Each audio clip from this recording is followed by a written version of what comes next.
Indore police को फिर बड़ी सफलता हाथ लगी है, जहां पर बुजुर्ग महिला और पुरुष को निशाना बनाकर लूटपाट करने वाली गैंग के सदस्यों के सरगना को मुंबई से गिरफ्तार कर लिया गया है, जिससे क्राइम ब्रांच के द्वारा पूछताछ लगातार की जा रही है और उसके अन्य सदस्यों की भी तलाश में क्राइम ब्रांच की टीम लगातार जुटी हुई है।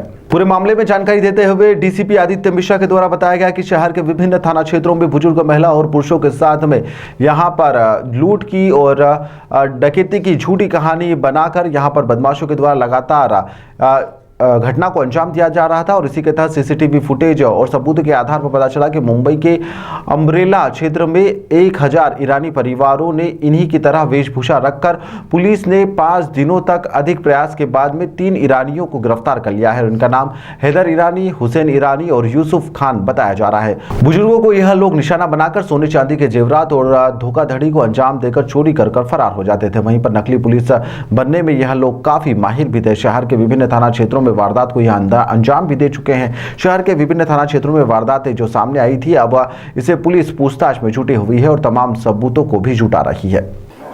पिछले कुछ दिनों से इंदौर में लगातार ऐसी घटनाएं सामने आ रही थी, जिसमें कि महिलाएं जो अपने घर से निकलती हैं उनको कुछ लोग पुलिस वाला बन के ये चेतावनी देते थे कि आप ये जो गहने और जेवरात पहने हैं आप इनको संभाल के रख लीजिए, आजकल अपराध बहुत बढ़ रहा है। और जब वो घर जाके देखते थे तो उनको पता चलता था कि जो उनके गहने और जेवरात उतरवाए गए थे वो उनके पास मिले नहीं थे। तो ये जालसाजी करके जो भी उनके आभूषण होते थे इनको ले जाते थे। इसमें लगातार क्योंकि घटनाएं बार बार हो रही थी तो पुलिस ने इन टीम्स को ट्रैक करना शुरू किया। तो जब ट्रैक करते करते हमें पता चला कि सेंधवा में ईरानी डेरा जो है वहाँ से लाके व्हीकल्स को यूज़ किया जा रहा है, परंतु जो गैंग इस पूरे घटनाक्रम को ऑपरेट कर रही थी वो महाराष्ट्र में मुंबई में जो कल्याण क्षेत्र है वहाँ के ईरानी डेरे के सरगने के द्वारा कराई जा रही थी। इसमें पिछले 5 दिनों से इंदौर पुलिस की जो टीम्स हैं वो वहीं पर रह रही थी और उनकी सोर्स से इंफॉर्मेशन इकट्ठी कर रही थी। इसी के चलते हमें कुछ आरोपियों को गिरफ्तार करने में सफलता प्राप्त हुई है, जिसमें इनका जो मुख्य आरोपी था यूनिस शाहबूर सैयद, जो कि 6 गैंग्स के लीडर्स, तो जो ईरानी गैंग्स हैं ये लीडरशिप के फॉर्मेट में ऑपरेट करती हैं। तो करीबन 6 गैंग्स को ऑपरेट करने के ऊपर जो इनका लीडर था यूनिस, उसको वर्तमान में गिरफ्तार किया गया है। इसी के साथ साथ जो इंदौर में घटनाक्रम हुआ था उसमें जो आरोपी शामिल थे उनका भी खुलासा हुआ है, जिसमें हैदर ईरानी जो है वो शामिल थे।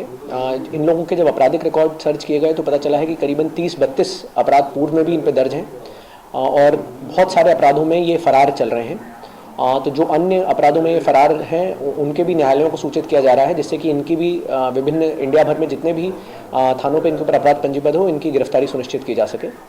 वर्तमान में इन आरोपियों का अभी पुलिस रिमांड लिया जा रहा है और ज़रूरत पड़ेगी तो फिर से बॉम्बे जाके एक बार इनके ठिकानों पर रेड करेंगे और अगर कोई अन्य आरोपी या इनके कोई अन्य सहयोगियों के बारे में पता चलता है तो उनको भी हिरासत में लेंगे।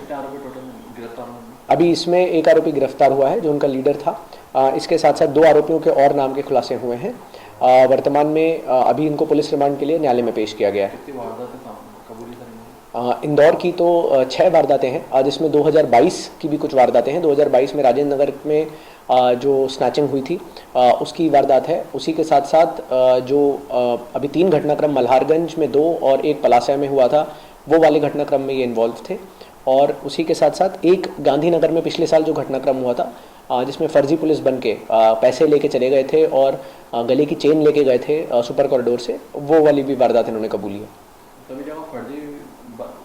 अधिकारी बनकर ही घटना है 3 जगहों पर इस तरह की घटना है जहां पर ये लोग अपने आप को पुलिस वाला बताते हैं। और जो ये हुलिया भी है, एक बहुत यूनिक चीज़ जो उसकी पता चली कि ये लोग कार्गो पैंट्स जो होते हैं, जो अमूमन एक आम आदमी को ऐसा लगता है कि पुलिस की वर्दी से रिलेटेड रहते हैं, तो कार्गो पैंट्स और ऊपर या तो कार्गो शर्ट और उस तरीके की जैकेट्स पहन के ये ऑपरेट करते हैं।